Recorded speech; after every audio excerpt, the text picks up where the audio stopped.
Il voulait offrir gratuitement de l'énergie à toute l'humanité, mais il s'est retrouvé ruiné et esseulé. Nikola Tesla, l'homme qui voulait changer le monde. Né en Croatie, Tesla, avant d'atteindre ses 12 ans, avait déjà commencé sa vie d'inventeur en créant ses propres bougies pour pouvoir lire sans attirer l'attention de son père. Tesla émigra en USA en 1884 pour travailler auprès de Thomas Edison, afin d'améliorer la qualité du réseau électrique de la ville de New York, et c'est à ce moment qu'il arrive à commencer son travail pour concrétiser l'idée du courant alternatif qu'il avait développé des années auparavant depuis 1882.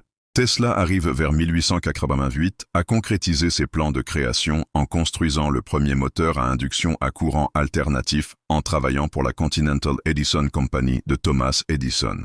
Cette solution fut réfutée par Edison qui n'accepta pas de l'adopter et commença à se méfier des idées et des compétences de Tesla.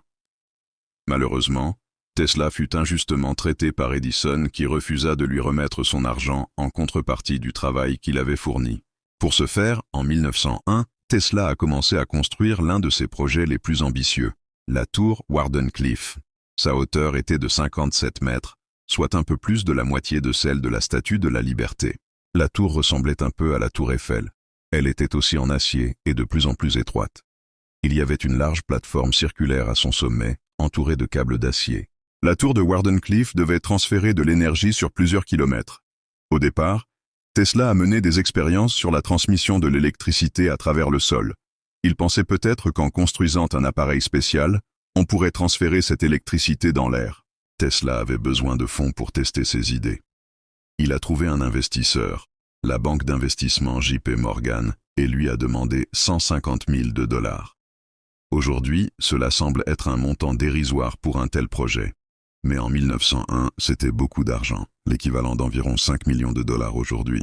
Au même moment, l'inventeur italien Guglielmo Marconi a fait la démonstration de son système de télégraphie sans fil, où il a réussi à envoyer des messages d'un bateau à la Terre. Mais Tesla a dit à ses investisseurs que son invention serait capable de fournir une communication téléphonique entre deux points dans n'importe quelle partie du monde. Bien sûr, cela les a impressionnés, et Tesla a entamé la construction de son projet. Tesla a débuté le projet en 1901 à Long Island, envisageant la construction d'environ 30 tours à travers le monde. Malheureusement, cela exigeait une énergie colossale. Un tel système était peu pratique et financièrement non rentable. Pendant la construction de la tour, Tesla a eu besoin d'encore plus d'argent, mais JP Morgan a refusé de continuer à financer le projet. Sans financement, Tesla a dû hypothéquer ses biens immobiliers pour poursuivre le projet. En 1917, un nouveau propriétaire l'a acheté.